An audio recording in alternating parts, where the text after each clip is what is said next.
Bismillahirrahmanirrahim. Assalamualaikum warahmatullahi wabarakatuh. Alhamdulillahi rabbil alamin wa bihi nasta'in ala umuri dunya waddin. Wassalatu wassalamu ala asyrafil anbiya wal mursalin wa ala alihi wa ashabihi ajma'in, amma ba'd. Ikhwatal iman, Bapak Ibu yang dimuliakan Allah Subhanahu wa taala.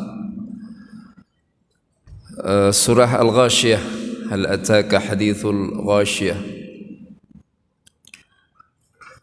Wujuhun yawma idzin khashi'ah 'amilatun nasibah tasla naran hamiyah tusqa min 'ainin aniyah laysa lahum ta'amun illa min dhari' la yusminu wa la yughni min ju'.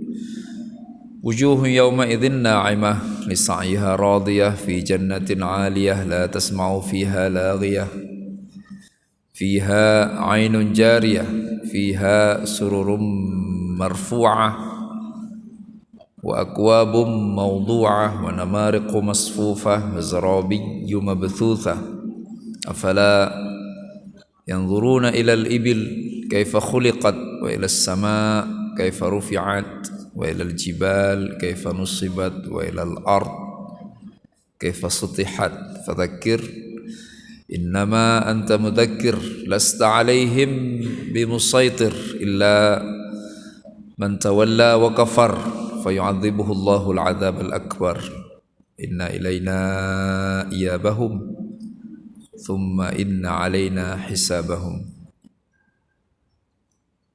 Ya, Imam Muslim dari Nu'man bin Bashir, beliau mengatakan Rasulullah sallallahu alaihi wasallam sering membaca surah Al-A'la dan Al-Ghashiyah fil jumu'ati wal 'aidain, ya, pada saat jadi imam salat Jumat dan juga pada saat jadi imam salat Idul Fitri dan juga Idul Adha.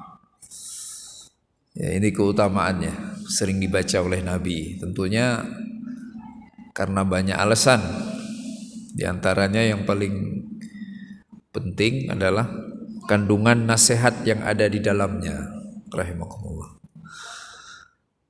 Juga soal keindahan susunan kata-katanya, iramanya, sajaknya, dan semuanya.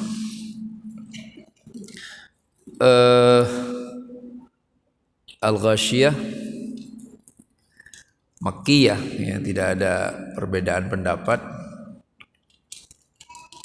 Urutan turunnya yang ke-67, surat yang ke-67 yang turun kepada Nabi Muhammad sallallahu alaihi wasallam. Ya, setelah Az-Zariyat, sebelum Al-Kahfi. Urutan turunnya, bukan urutan yang ada di dalam mushaf. Rahimakumullah. Diawali dengan pertanyaan, hal ataka hadithul ghashiyah? Sudahkah datang kepadamu hadis? Hadis itu informasi, artinya informasi tentang ghashiyah. Ghashiyah itu ghatta yughatti atau kafara yakfur, sesuatu yang menutup. Jadi hari di mana pikiran, pandangan, perasaan manusia tertutup. Tertutup, dia melihat tapi seolah tak melihat, mendengar tapi seolah tak mendengar. Yang ada dalam alam pikirannya bukanlah apa yang sedang ia lihat atau apa yang sedang ia dengar, tapi yang ada dalam pikirannya adalah bagaimana nasib dirinya, gitu. Bagaimana nasib dirinya. Pernah ngalamin masa peristiwa kayak gini, ibu-ibu? Pernah nggak? Nggak pernah? Pernah lah. Pernah datang orang akad nikah nggak? Pernah kan? Pernah lihat calon mempelai pria yang nggak bisa mengucapkan akad nikah? Pernah kan? Diulang-ulang. Ada yang 3 kali, saya pernah 5 kali tuh. Kenapa? Karena yang ada dalam pikirannya bukan apa yang sedang ia ucapkan. Jadi mikir apa? Sebentar lagi saya jadi suami. Wah bahagia nih, yang tadinya haram jadi halal, ya kan? Nah, dia jadi nggak konsentrasi. Nah, jadi ucapannya salah-salah mulu. Kita sering mengalami itu. Ya. Kadang itu tentang yang menyenangkan, kadang-kadang itu tentang yang mengerikan. Contoh mengerikan, mungkin kita juga pernah dulu lagi masa sekolahan lupa buat tugas. Pas belajar baru sadar, loh ada PR ya. Tuh guru nanya, PR-mu mana? Itu kita nggak dengar apa kata guru, PR-mu mana, tapi kepikirannya, waduh abis nih. Malu dan sebagainya, gitu. Nah, ini kan sederhana di dunia. Nanti puncaknya terjadi pada hari kiamat. Dan itu paling ekstrim. Kenapa paling ekstrim?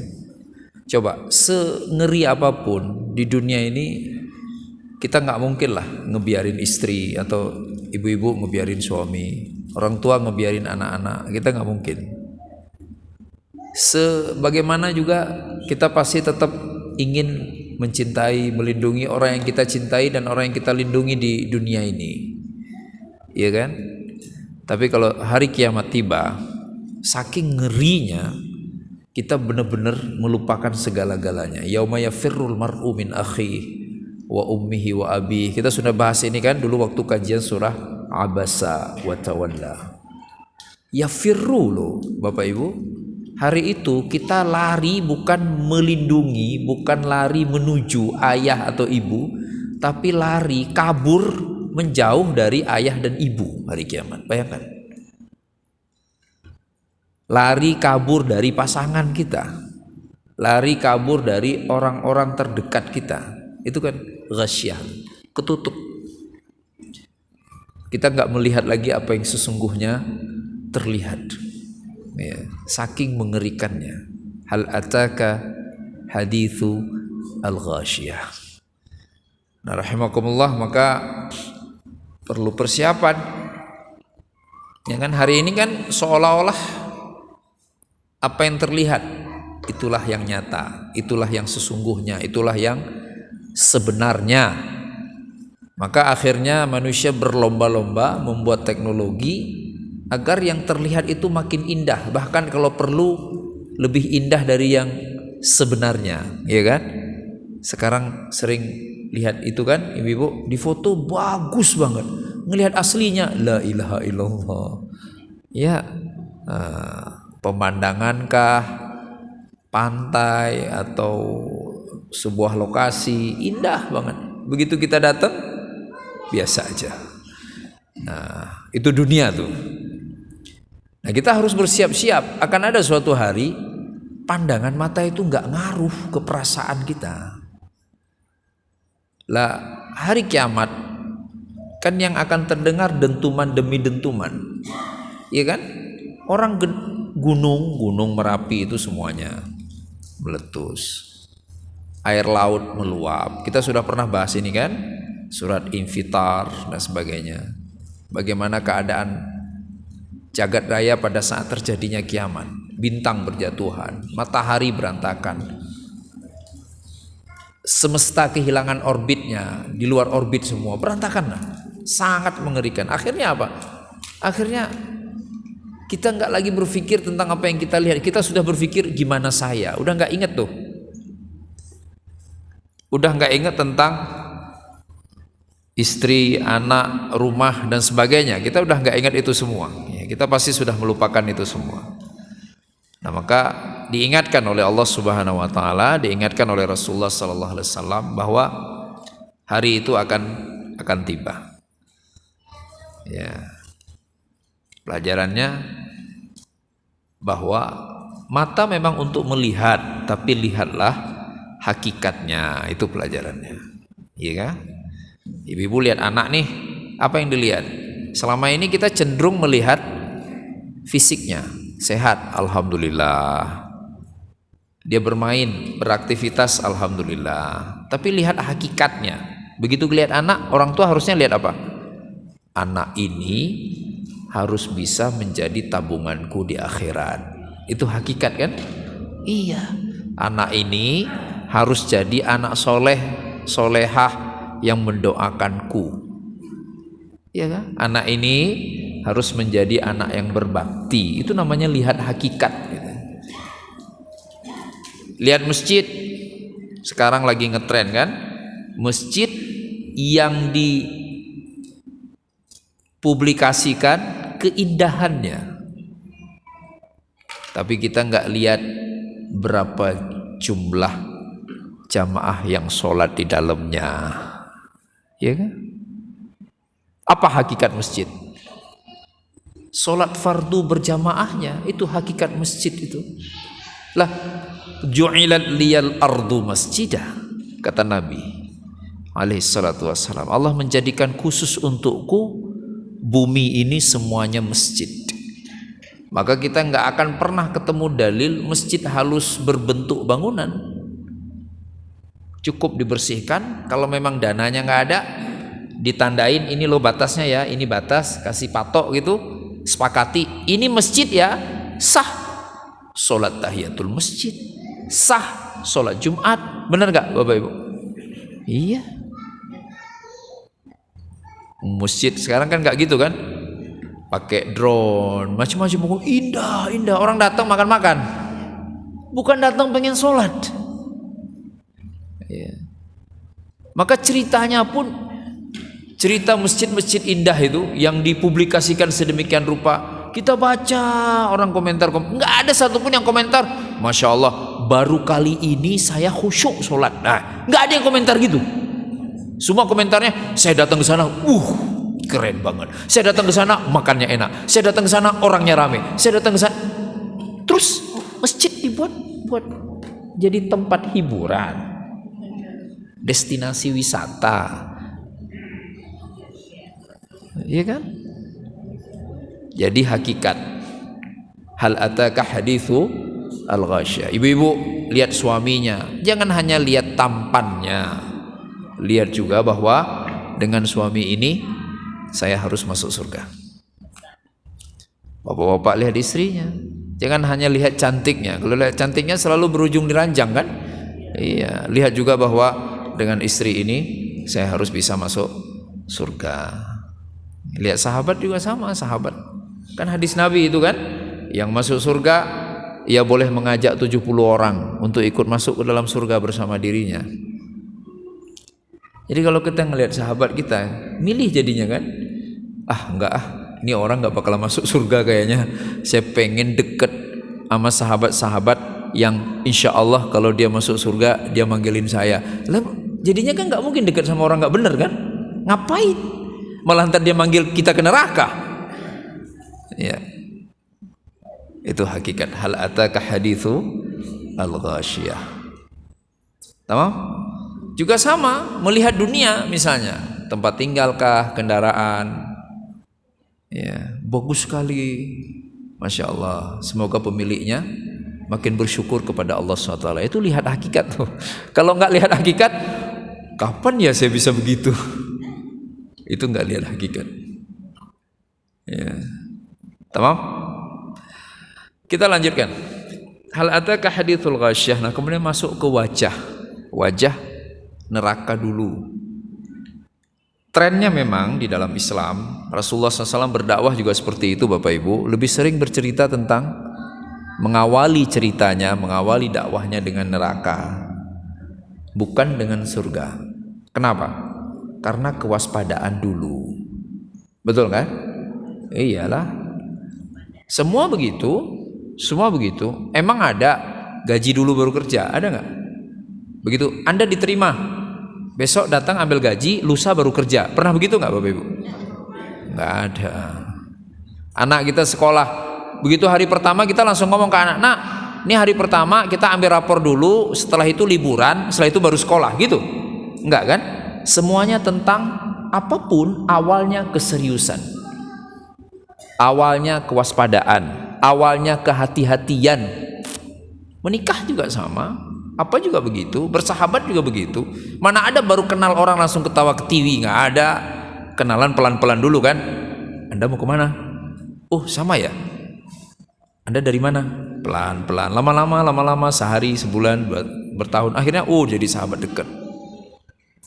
Begitu pula halnya seharusnya dalam memahami hakikat hidup ini. Makanya kenapa Nabi dalam berdakwah juga begitu. Allah juga di dalam Al-Quran lebih sering mengawalinya dengan berita tentang neraka agar kita waspada. Makanya coba aja lihat kalau slogan-slogan di tempat kerja. Kita pernah bahas ini sebelumnya. Mana ada bekerjalah secara serius dan maksimal. Itu mah nggak usah disuruh. Justru peringatannya apa? Utamakan. Ngapain coba? Terus tiba-tiba ada karyawan atau buruh, dia pakai semuanya, terus dia duduk aja. Loh, Bapak nggak kerja? Saya sedang mengutamakan keselamatan. Disalahin nggak? Disalahin juga. Tapi tetap slogannya utamakan keselamatan. Keselamatan dari api neraka. Agar kita nggak celaka.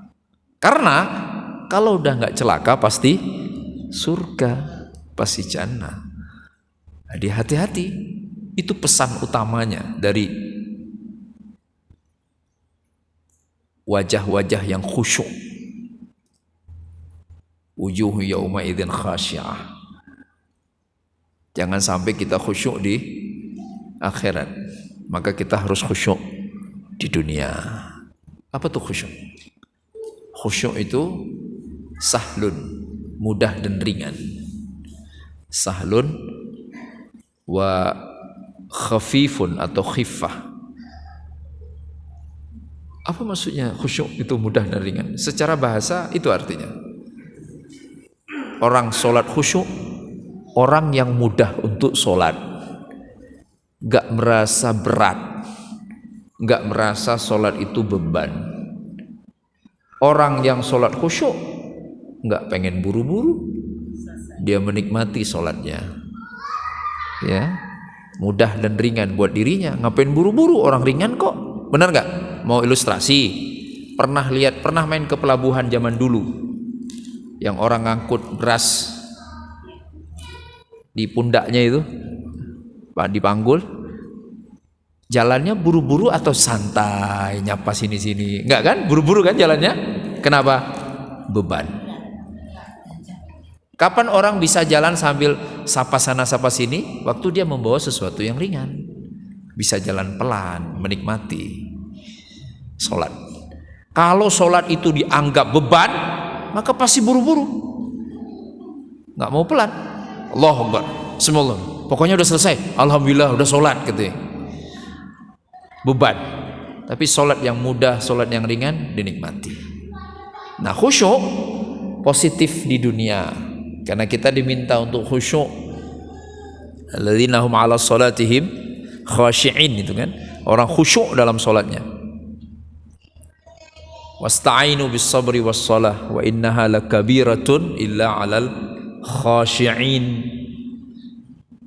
Tapi sekarang makna khusyuk menjadi negatif karena ternyata urusannya negeri akhirat.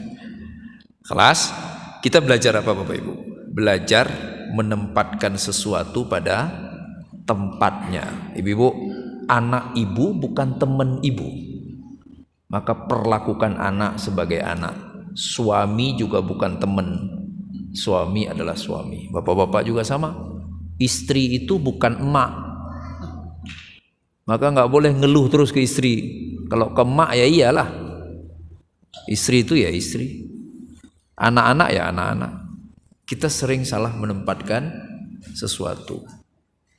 Nabi adalah manusia sempurna yang selalu pintar menempatkan sesuatu. Nggak pernah Nabi salah dalam menempatkan sesuatu. Ketika di rumah ya jadi suami. Faktanya Nabi ngurusin rumahnya. Aisyah radhiyallahu anha bercerita, Nabi melakukan pekerjaan rumah setibanya di rumah. Harusnya enggak kan? Harusnya tinggal bilang sama istrinya, istriku, aku Nabi loh ya, jangan macam-macam gitu. Ya kan, enggak begitu Nabi sallallahu alaihi wasallam. Ya, maka khasyah, jangan salah paham, dikira oh berarti ini bagus nih orang khusyuk di akhirat. Enggak. Akhirat tidak membutuhkan kekhusyuan lagi. Akhirat negeri tempat menerima hasil. Khusyuk itu di dunia saja. Makanya wujuhu yauma idzin khasyah. Lanjutannya semuanya siksa. Amilatun nasibah. Nasibah itu artinya ta'ab, lelah. Amilah bekerja keras semasa di dunia. Melelahkan. Kenapa? Hasilnya nggak ada. Iya nggak? Bibu capek kan ngurus rumah semuanya.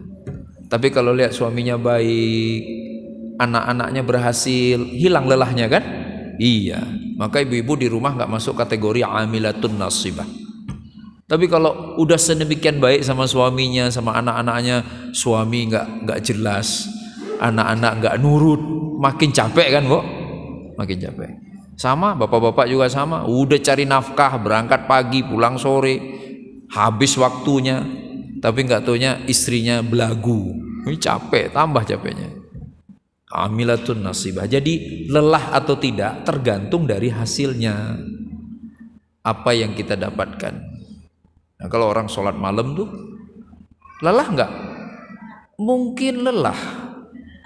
Tetapi begitu ia mengingat hasilnya surga, pahala yang berlimpah, jadinya dia nggak kelihatan lelah. Nah, penghuni neraka yang khusyuk wajahnya di akhirat, kenapa mereka bisa khusyuk wajahnya? Bisa wajahnya berubah jadi takut. Iya kan? Karena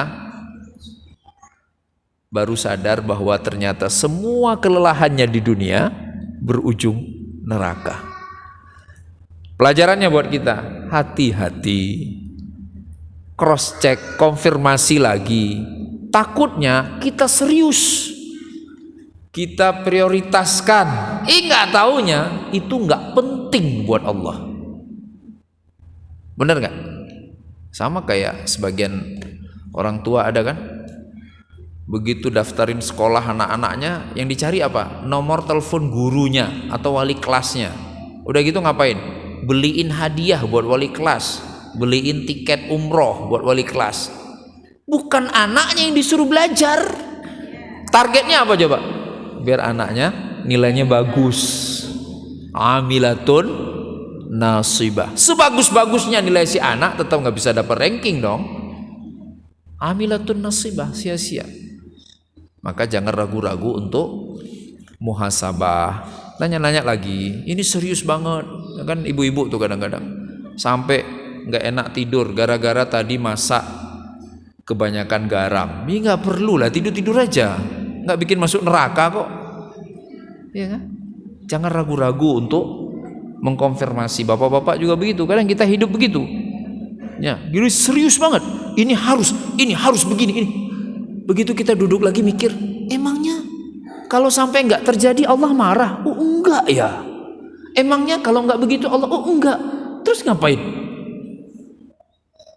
Ya, pernah tuh warna masjid di sebuah masjid. Entah gimana rapatnya itu, akhirnya diputuskan mau diwarnai. Sepertinya ada miskomunikasi. Langsung dibeli cat mahal, bagus. Mulailah dicat. Selesai dicat, sholat maghrib kan jamaah. Sebagian panik, loh, kok warnanya begini gitu. Aneh nih gitu. Saya kan nggak ngerti. Saya ya udah dicat, biarin aja. Pada datang, Ustaz, ini nggak bener Ustaz. Kok masjid kita jadi kayak TK? Warnanya nggak senada. Masya Allah. Terus yang ngecat juga bilang ke saya, ngomongnya malah kebalikannya. Ustaz, alhamdulillah kita sudah cat Ustaz. Semoga jamaah tambah semangat sholat. Gitu. Akhirnya saya dudukkan semua. Sekarang pertanyaannya, adakah instruksi dari Allah atau Nabi warna khusus untuk masjid? Ada nggak? Nggak ada. Orang nggak usah dicat juga nggak apa-apa. Terus kenapa ribut? Ya. Soalnya apa? Yang nggak setuju dengan warna itu langsung ngomong ke saya, Ustadz, saya siap. Saya belikan cat untuk semua masjid. Yang penting Ustadz setuju, katanya gitu. Saya bilang, mending kita makan-makan aja. Ngapain masjid digonta-ganti catnya? Ya kan, rahimakumullah. Nggak penting. Kita malah heboh. Ya, ya ini Allah Muhammad. Bagus kan? Bagus. Tapi ada yang nggak suka. Ngapain sih pakai-pakai Allah Muhammad? Allah itu di arsy. Terus ada nggak yang ngelarang ini? Nggak ada yang ngelarang juga. Orang masjid di seluruh dunia dihias. Mana masjid pertama yang dihias di muka bumi? Masjid Nabawi. Siapa yang melakukannya? Uthman bin Affan. Siapa Uthman? Sahabat Nabi yang memiliki 2 istri, kedua-duanya putri Nabi Sallallahu Alaihi Wasallam. Terus kita mau ngomong apa? Mau bilang masjid nggak boleh dihias? Harusnya Utsman didoakan masuk neraka dong sama Nabi. Nggak diizinin dong nikah sama 2 anak Nabi. Rahimakumullah. Ya, jadi kadang-kadang kita serius tapi ternyata nggak berguna. Sama ke anak-anak juga kadang begitu.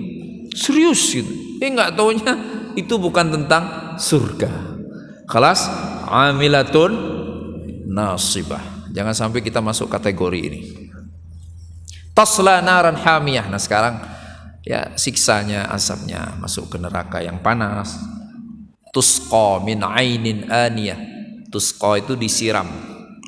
Nih kalau ini api disiram gini. Tusqa. Nah karena itu disiramnya minum, dikis minum. Ainin aniyah. Aniyah itu sudah jadi bahasa Indonesia, kita nyebutnya aniaya. Kata dasarnya ania, yang sangat panas, yang sangat menyakitkan. Tusqa min ainin aniyah. Laisa lahum ta'amun illa min dhari'. Tidak punya makanan kecuali dhari'. Apa itu dhari'? Dhari' itu jenis buah-buahan yang dia duri semua. Jadi kalau pas dimakan ya kegores mulai dari lidah, kerongkongan, tenggorokan semua kegores. Jadi di dalam neraka ada makanannya yaitu dhari'. La yusminu wa la yughni min ju'. Samin. Pernah dengar minyak samin? Nah, minyak bikin gemuk, tidak mengenyangkan dan tidak menghilangkan rasa lapar. Wala yughni min ju'. Ya udah lengkap itu siksanya semuanya. Ngeri ya. Tempat yang kayak gitu nggak ada dingin-dinginnya, nggak ada adem-ademnya, nggak ada minumnya dan semuanya. Gara-gara apa? Gara-gara gagal untuk menentukan skala prioritas semasa hidup di dunia. Ini penting ya, Bapak Ibu ya. Ini dunia makin modern, makin begitu kan? Kita berjuang, nggak taunya tuh nggak penting. Kita sepelekan, dicuekin, ditinggalkan, nggak dibahas. Nggak taunya malah itu penting. Sohe? Saya pernah kejadian akad nikah. Persiapannya luar biasa. Tempatnya luar biasa, dekorasinya luar biasa, penghulunya penghulu terbaik. Semuanya terbaik. Udah ada qori'nya, udah ada sari tilawahnya, semuanya, MC-nya terbaik. Pas mau akad nikah, calon mempelai prianya nggak datang. Musibah nggak? Nggak datang, ditungguin. Loh ini gimana? Gagal nikahnya. Ya. Ada lagi, nggak setragis itu. Udah terbaik semuanya, tiba-tiba penghulunya kan nanya ke orang tuanya, maaf Pak, waktu itu saya pernah ngingetin untuk disiapkan data saksi. Baru si orang tua bingung, lihat siapa ya bisa jadi saksi? La ilaha illallah. Yang rukunnya malah nggak ada. Itu kan rukun nikah kan? Ada wali, ada yang mau nikah, ada saksi 2 laki-laki, ada akad nikahnya. Itu malah kelewat. Yang lainnya semua dipersiapkan. Nah, kita kadang-kadang gagal fokus. Bikin acara walimahan besar-besaran, undang orang banyak banget, gedung bagus, dekorasi bagus, pakaian bagus, semua bagus. Makanannya acara belum selesai udah habis duluan. Sering nggak ngalamin itu? Kalau mau enggak ya datang duluan kan. Ya. Pertanyaannya, Bapak Ibu, pertanyaannya, apa definisi walimah? Kasih makan orang, pengumuman bahwa anak saya sudah nikah atau saya nikah. Kasih makan. Jadi walimah itu boleh di lapangan bola, yang penting ada makannya, bukan gedungnya. Orang kan ada sejarahnya. Ya, Abdurrahman bin Auf, orang kaya kan, nikah. Habis nikah apa kata Nabi? Aulim walau bisyatin.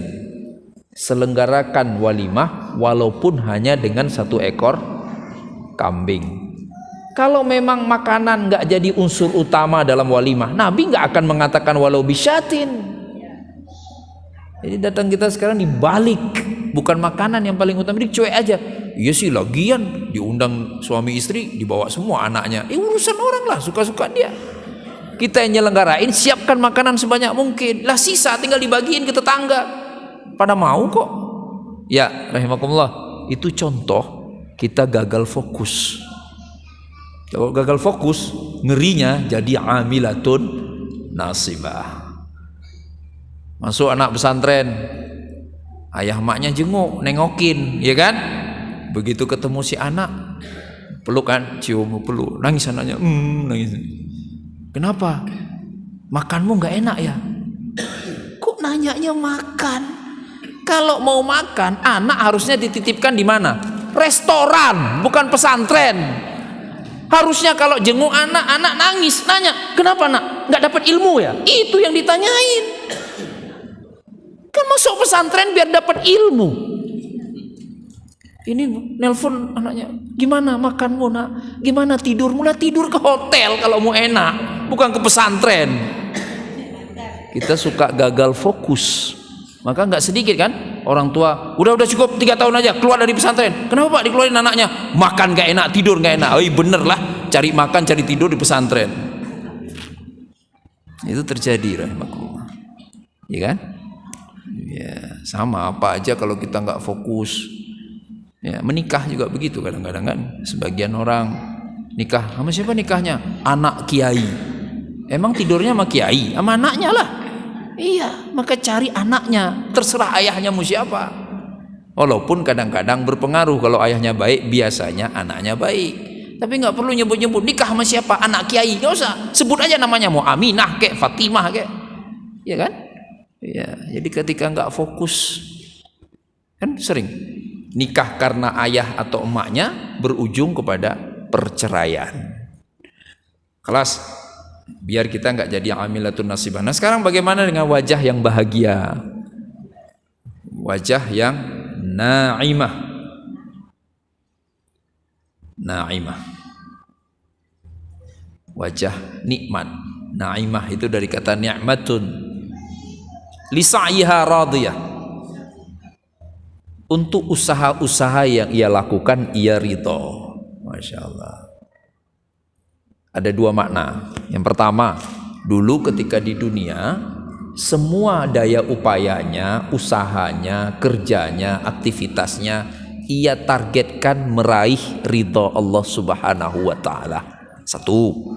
Yang kedua, orang begitu nanti di akhirat dia akan ridho menerima apa yang Allah berikan untuknya. Itu maksudnya. Jadi kita harus masuk ke dalam kelompok ini. Sekarang ini terserah apapun aktivitas yang kita lakukan, niatkan mengejar ridho Allah, biar Allah ridho. Kelas, kalau biar Allah ridho, jadilah kita nggak baperan. Yang paling nyebelin itu Bapak Ibu, orang baik berbuat baik tapi baperan, benar gak? Iyalah, ibu, emak kan baik tuh ngurusin rumah semuanya, tapi dikit-dikit ngomong, ya Allah nak, emakmu sudah masak. Itu si anak pasti sebel sama emak yang model kayak gitu. Ayah, suami kerja keras cari nafkah, dikit-dikit ngomong, nak, ayah capek loh nak nyari duit. Nah itu ayah nyebelin itu. Ya. Tapi kalau karena Allah nggak perlu disebut-sebut kan? Iya, bangun masjid nggak perlu disebut-sebut. Sedekah apa aja, sekarang banyak begitu kan. Masjid awalnya dibangun biasa aja, dananya terbatas, renovasi ganti Kubah, diumumkan menerima sumbangan untuk renovasi Kubah sekian miliar. Datang yang dulu sedekah jariah Kubah lama, ngomong dia, itu Kubah saya baru dipakai 3 tahun, mau dibawa kemana? Saya nggak ridho, begitu. Itu berarti nggak masuk kategori lisaiha radiyah. Dulu waktu nyumbang bukan karena Allah. Kalau udah karena Allah udah lupain aja, kan pahala udah dicatat sama Allah. Lagi niatnya jariah, diberikan untuk jariah, niatnya jariah. Ternyata orangnya nggak menggunakan, kan urusan orang itu. Rahimakumullah. Ya, lisaiha radiyah. Baru kemudian hadiahnya apa? Keren kan? Al-Quran Masya Allah, indah banget. Tadi kan hal ataka hadithu al-ghasyiyah wujuhu yawma idzin khasyi'ah amilatun nasibah. Kenapa wajahnya jadi penuh ketakutan, nggak siap bertemu dengan Allah? Karena ternyata daya upayanya melelahkan, sia-sia, nggak ada hasil. Nah sekarang naimah, kenapa? Karena lisaiha radiyah. Dia dulu hanya mengejar ridha Allah dan ia mendapatkan ridha dari Allah di akhirat. Nah baru kemudian Allah ceritakan nikmat yang didapatkan. Fi jannatin aliyah, surga yang tinggi. La tasma'u fiha laghiyah, tidak ada perkataan yang sia-sia. Ada yang nanya, Ustaz, kalau saya tuh Ustaz sebenarnya pengen banget ngomong kotor dan jorok katanya, tapi saya tahan karena saya pengen masuk surga. Saya bilang lah, orang kayak antum gak bakal masuk surga. Loh kok bisa? Karena kata Allah dalam Quran, di surga gak ada orang ngomong kotor. La tasma'u fiha laghiyah. Khalas, berarti orang yang gak menjaga omongannya termasuk orang yang tidak mendapatkan janji masuk surga. Jaga lisan Bapak Ibu, berat memang. Sekarang ada yang parah nih, lisan terjaga, lisan ini, tapi lisan tangan nggak terjaga. Ini dia ngomong gini kan, dia sebelnya sama orang, Bapak gimana sih? Masih bagus kan ngomong begitu kan? Ya gitu. Tapi begitu dia nulis WA ke temannya, barusan saya ketemu A titik-titik G ujungnya. Kok bisa? Lisan ini baik, tapi lisan tangan nggak baik. Ada nggak orang begitu? Banyak sekarang yang begitu. Iya, rahimakumullah. Hati-hati. La tasma'u fiha laghiyah. Hati-hati dengan ucapan lisan kita. Tambah lagi kalau lisan itu justru sering digunakan untuk terus-menerus bersenda gurau, bercanda mulu. Kan ada orang begitu kan hidupnya kan, pokoknya apa aja jadi bercandaan. Laghiyah kategorinya, lagha, sia-sia. Iya sih, Nabi aja bercanda kok. Tapi nggak harus kita terkenal sebagai sosok yang rajin bercanda. Nah, oh kalau ternyata orang merespon itu sebagai sebuah kelucuan, padahal kita memang begitu ngomongnya, itu urusan orang. Tapi kan ada yang sengaja kan biar orang ketawa. Ya kan rahimakumullah. La tasma'u fiha la ya. Fiha ainun jariyah. Di sana ada mata air yang terus mengalir. Fiha sururum marfu'ah. Surur jamak dari sarir, ranjang yang ditinggikan. Wa akwabu mawdu'ah, gelas-gelas. Nah, ini akwab.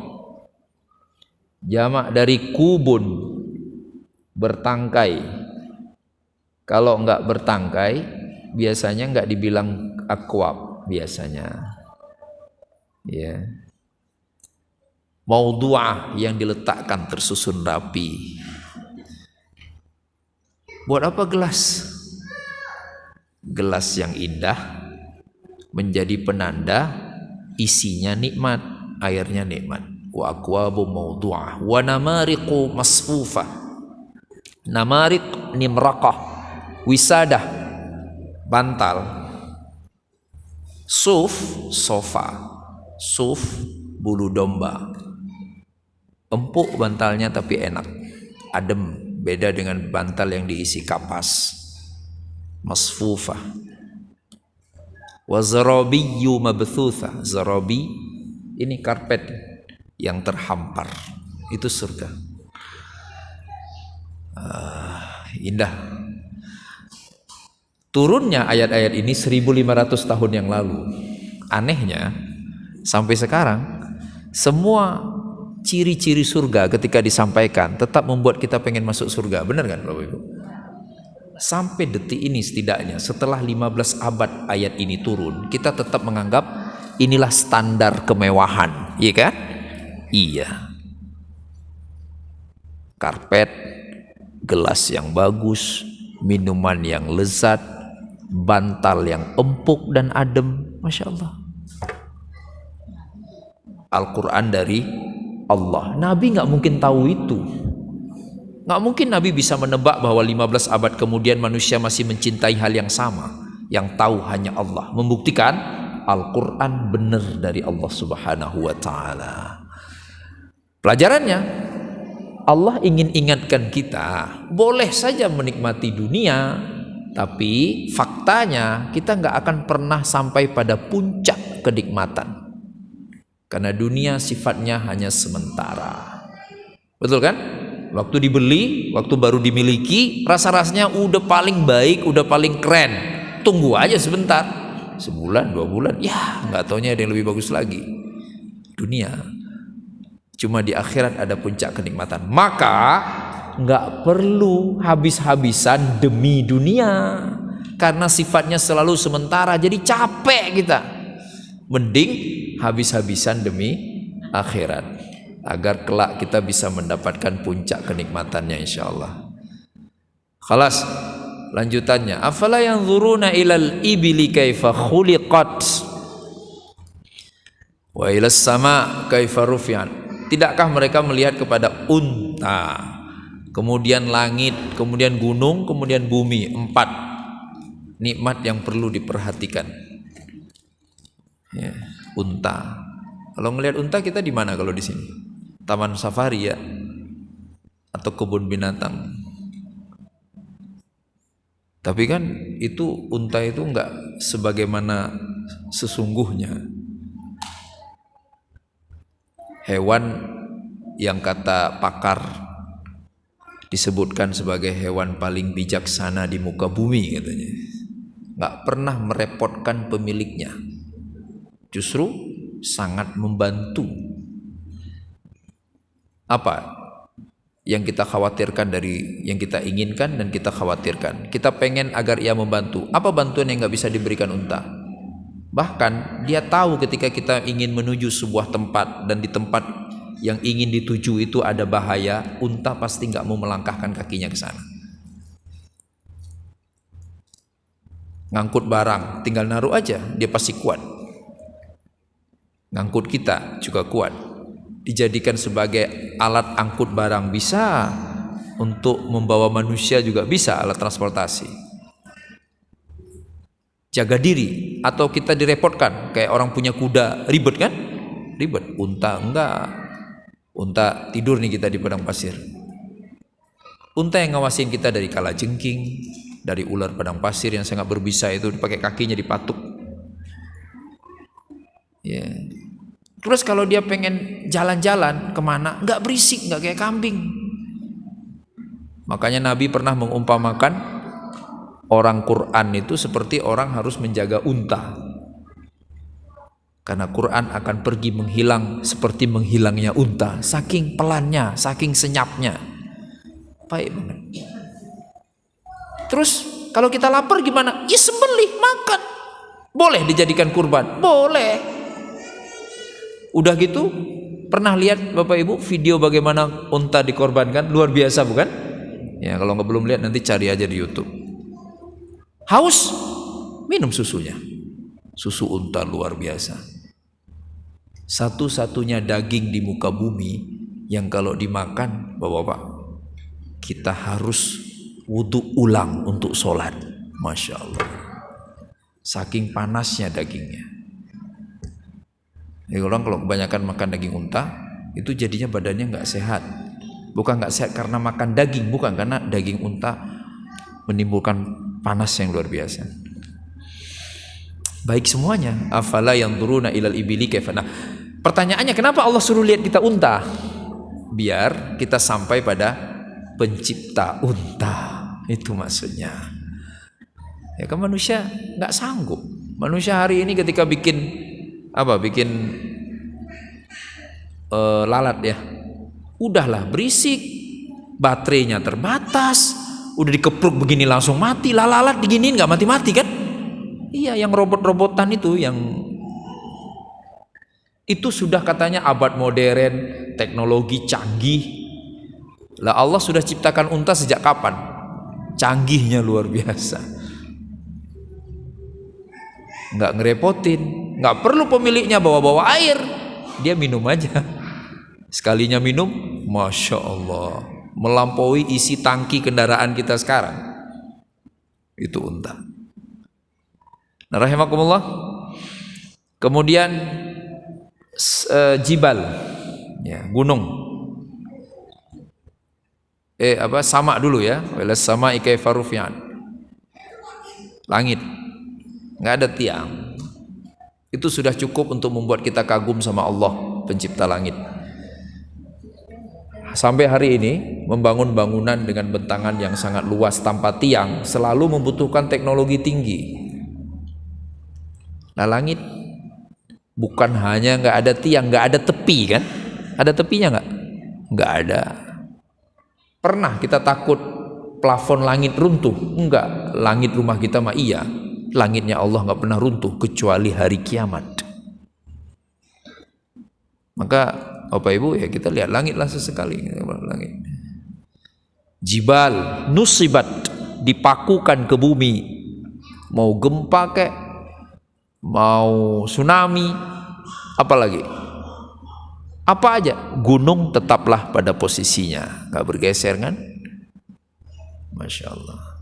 Harusnya ketika sebuah gunung berapi itu meletus, gunung itu berhamburan karena goncangan yang kuat. Tapi enggak, gunungnya tetap ada, yang terbuka hanya atasnya. Jibal kaifa nusibat, dipakukan oleh Allah ke muka bumi. Dulu orang nggak kepikir bahwa ternyata gunung memiliki akar yang kuat ke dalam bumi karena emang teknologinya belum ada. Sekarang para pakar baru mengakui, Masya Allah, ternyata Allah sudah mengatakan hal itu sejak 15 abad yang lalu. Wailal ardi kaifa sutihat, bumi yang dihamparkan. Ya. Aslinya kan bulat. Tapi ada nggak kita tiba-tiba merasa pengen maju atau termundurkan dengan sendirinya gara-gara bumi bulat? Enggak. Nikmat sekali, beneran kayak hamparan. Yang bisa melakukannya hanya Allah Subhanahu wa ta'ala. Ini mungkin kalau saya bahas ini dan banyak ayat-ayat yang lain, kita akan merasa, ini Ustadz ngapain sih, udah biasa aja Ustadz. Enggak biasa. Kenapa enggak biasa? Masalahnya giliran manusia melakukan sesuatu, yang sesuatu itu dibandingkan dengan ciptaan Allah sangat biasa, tapi tetap kita takjubnya luar biasa kalau pelakunya manusia, ya kan? Iya, rahimakumullah. Coba nih, misalnya gelas ini tiba-tiba didesain dia punya detektor suhu. Begitu diisi air panas, gelasnya bergetar. Diisi air dingin, baru gelasnya diem. Pasti pada takjub, wih keren. Lah kita nggak pernah keren sama kulit kita, bener kan? Kita terkena suhu menyengat, mau suhunya terlalu tinggi, mau suhunya terlalu rendah, pasti refleks, betul kan? Tapi nggak pernah kagum, Masya Allah keren banget nih ciptaan Allah, nggak pernah gitu kan? Kagum sama ketajaman piksel kamera, nggak pernah kagum sama mata sendiri. Baru sekarang para sadar, beda tahu kalau ngelihat sama foto. Ya beda lah ciptaan Allah, tapi nggak pernah kagum, nggak pernah bersyukur. Bangun malam-malam pengen sholat malam, ngapain sih sholat malam? Ya Allah, gua nggak nyangka ini keren banget, keren loh, canggih. Mana ada? Kita justru kagum sama bikinan manusia yang sangat sederhana itu. Itu rahimakumullah. Makanya kenapa surat ini sering dibaca, agar kekaguman kita kepada Allah Subhanahu wa ta'ala. Khalas. Ilal ardi kaifa sutiha. Fadzakir innama anta mudzakir. Berikanlah peringatan Muhammad, karena sesungguhnya tugasmu memberi peringatan.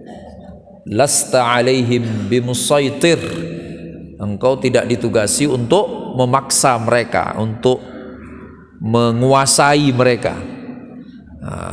Tugas ini hari ini juga menjadi tugas kita kalau memang ingin mengikuti sunnah Rasulullah Sallallahu Alaihi Wasallam. Ya, Bapak Ibu perhatikan. Ini harus dibaca kedua-dua ayatnya. Fadzakir innama anta mudzakir lasta alaihim bimusaitir. Ngingetin tapi jangan nyebelin, jangan maksa. Nggak boleh ngingetin orang itu, orang lagi doa. Weh, doa mulu, sholat yang rajin, itu nggak boleh. Itu namanya musaitir. Ngingetin aja, kasih tahu aja. Udah. Hidayahnya dari Allah SWT. Jadi kesalahan kita ada di mana? Kesalahan kita ketika dua. Satu, nggak mau ngingetin karena takut disebelin orang. Dua, udah mau ngingetin tapi ngotot. Orang harus berubah, orang harus mau ngedengerin. Itu salahnya. Padahal tugasnya cukup sampaikan aja. Ya. Hidayah dari Allah. Innaka la tahdi man ahbabt.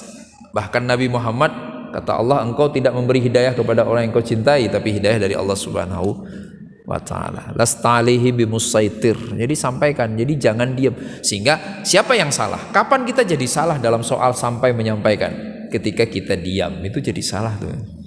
Sampaikan aja. Oh ini harusnya begini. Oh enggak didengarin, biarin aja. Ya kan, soalnya hati milik Allah Subhanahu wa taala.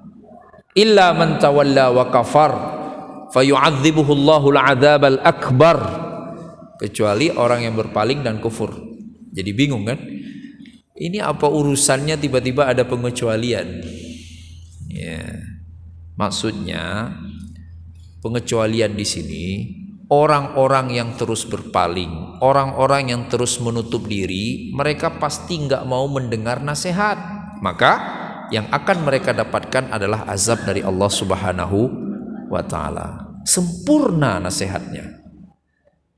Jadi kita kan manusia biasa. Kita tahu yang benernya, sampaikan, tapi nggak perlu ngotot. Dah. Di saat yang sama, kita juga harus mau menerima nasihat. Jika tidak, maka Allah akan mengazab. Jadi seimbang. Mau menasehati dan juga selalu siap menerima nasihat, barulah jadi orang baik. Sekarang kan kadang-kadang nggak gitu kan? Nasihat senang, dinasehati nggak mau. Ustadz, penyakit ustadz itu biasanya itu. Giliran nasihatin orang aja, wih, masya Allah. Di rumah sendiri nasihat sama istrinya belagu.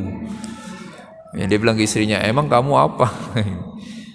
Ya, siapapun kita pasti ada penyakit ini. Jadi orang tua merasa berhak menasehati, tidak lagi perlu menerima nasihat. Guru merasa berhak menasehati, tidak lagi perlu dinasehati. Semua. Ya, rahimakumullah. Penutupnya, inna ilaina iyabahum summa inna alaina hisabahum. Ini jadi mengingatkan bahwa sesungguhnya kita hanya akan kembali ke Allah. Mengingatkan bahwa sesungguhnya kita tidak kembali untuk pasti mendapat surga, tapi kita kembali ke Allah untuk dimintai pertanggungjawaban, dihisab. Jadi kembalinya pasti ke Allah dan Allah akan menghisab. Beratnya di situ.